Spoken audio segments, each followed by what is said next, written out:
आप कहते हैं ना हम नमाजी, हमें आता है सब कुछ, एक दफा सुनाए किसी कारी साहब, अच्छे कारी साहब, सैकड़ों तो आपकी तलफ्फुज की गलतियां होंगी, तजवीद पढ़ी नहीं होती हमने, नमाज में उल्टा सीधा पढ़ रहे होते, रब्बी जालनी, ओ भाई रब्बी जालनी है, जालनी कहां से आ गया, जिम पे तो पता है ही नहीं, आप जिम साकिन है, रब्बी जालनी, सुब्हानक अल्लाहुम्मा, कल्ला नहीं है, सुब्हानक अल्लाहुम्मा, थोड़ा उठाना होता है ताकि अलिफ मद्दा पूरा बने, खड़ा ज़बर है, अलिफ मद्दा के बराबर खींचना है इसको, दो हरकत के बराबर, सुब्हानक अल्लाहुम्मा, वत्तबारक अस्मुका, वत्तबारक, ओ भाई वत्ता नहीं है, वत्तबारक अस्मुका, अत्तहियातु, ओ भाई अत्तहियातु नहीं है, अत्तहियातु है, सुब्हान रब्बिल आला, सुब्हान रब्बिल अजीम, ना भाई ये नहीं है, सुब्हान रब्बी यल अजीम, सुब्हान रब्बी यल आला, ये है। आप सुनाइए, मैंने तालीम बालगान का मदरसा बहुत पढ़ाया, जो मेरे सामने आते थे ना, कितने साल से नमाज पढ़ रहे हैं, 25 साल से, अच्छा सुनाओ जरा सूरत सुनाओ, ओ भाई एक नई सूरत की शक्ल सामने आती थी, जबर की जगह जेर, जेर की जगह पेश, पेश की जगह कुछ। मैं आपसे गुजारिश करता हूं, मैं आपको हकीर नहीं समझ रहा हूं, आपकी तहकीर बयान करना मकसूद नहीं, खुदा की कसम ख्वाब गफलत से जगाना मकसूद है। आज आप चेक भरते हैं ना, चेक, जितने यहाँ चेक भरने वाले मौजूद है उनसे पूछिए, इतने आराम से भरते हैं, कहीं टेढ़ा मेढ़ा ना हो जाए, बाउंस हो जाएगा, और कहीं अगर गलत हो जाए ना तो ऊपर साइन करना पड़ता है, वरना ये रिटर्न हो जाएगा ये चेक बैंक से, ओवरराइट हो गया है, तब कहीं जाके वो कैश होता है। लेकिन जब नमाज पढ़ते तो समझते हैं बहुत बड़ा हमने अल्लाह पर एहसान किया है, बात तो पढ़ते ही नहीं, खैर जो पढ़ते हैं बहुत बड़ा एहसान किया है, अब पढ़ी बस अल्लाह कबूल फरमाएगा। हालांकि नबी करीम सल्लल्लाहु अलैहि वसल्लम फरमाते हैं कि बंदा बाज़ औक़ात 60 बरस तक नमाज पढ़ता है, लेकिन उसकी एक भी नमाज अल्लाह ताला की बारगाह में कबूल नहीं होती, क्योंकि रुकू सही करता है तो सजदा गलत कर देता है, सजदा सही करता है तो रुकू गलत कर देता है।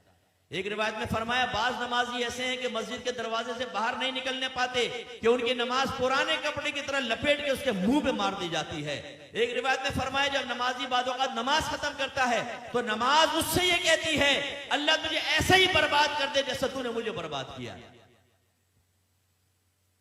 उसमें वो खास तौर पे सुपरमैन नौजवान यहां बैठे हुए ना, जब नमाज पढ़ने खड़े होते हैं, रुकू सजदा, एकदम सीधे खड़े हो गए, रुकू सजदा, अभी हमारी अलहम्द आदि भी नहीं होती, 2 रकातें खत्म कर लेता, और जब ये सलाम फेरा कल्टी बाहर, ओ भाई तू एक्सप्रेस ट्रेन बना हुआ है, बुलेट ट्रेन,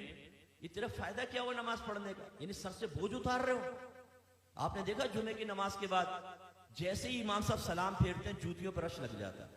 इतना रश हो जाता है जैसे बाहर 5-5 हजार के नोट बट रहे हैं, अगर देर हो गई तो निकल जाएंगे। जूतियां ढूंढने में 15 मिनट वहां लगा देंगे, मस्जिद में नहीं बैठेंगे, ना सुनन पढ़ेंगे ना नवाफिल पढ़ेंगे आगे के, और बाहर निकल के फिर दूसरे कहते हैं हाँ क्या करना, चल ढाबे में चाय पीते। अभी तुम इसलिए बाहर निकल कर आए थे। ये भी जिम्नन बात आ गई तो मैं आपको अर्ज कर दूं, गौर से करें, गौर से देखें, और अपने बारे में मैं भी सोच लूं, आप भी सोचें। नबी करीम सल्लल्लाहु अलैहि वसल्लम फरमाते हैं कि मस्जिद की और मोमिन की मिसाल ऐसी है जैसे मछली और दरिया, कि अगर मछली को दरिया से बाहर निकालें तो वो उस वक्त तक चैन से नहीं बैठती जब तक दोबारा दरिया में ना आ जाए। और मुनाफिक की और मस्जिद की मिसाल ऐसी है जैसे परिंदा और पिंजरा, कि अगर परिंदे को पिंजरे में बंद कर दें तो फड़फड़ाता रहता है कि दरवाजा खुले और मैं उड़ जाऊं, और जैसे खोलते हैं उड़ जाता। अपने बारे में हम सबको गौर करना चाहिए, हम में मोमिनाना सिफत है या मुनाफिकाना सिफत है। इमाम साहब सलाम फेरते हैं, दुआ भी नहीं मांगते, ये बस इमाम साहब ने सलाम फेरा फौरन उठ के बाहर, जूती लेके बाहर। करना क्या है, दोस्तों के साथ बैठ के गंदी लड़कियों की बातें करनी। हालांकि नबी करीम सल्लल्लाहु अलैहि वसल्लम ने फरमाया कि जब कोई नमाज पढ़ के अपनी जगह बैठा रहे और जानबूझ के अपना वुजू ना तोड़े तो फरिश्ते उसके लिए दुआए बख्शिश और मग़फ़िरत करते रहते हैं जब तक कि वो उठ ना जाए।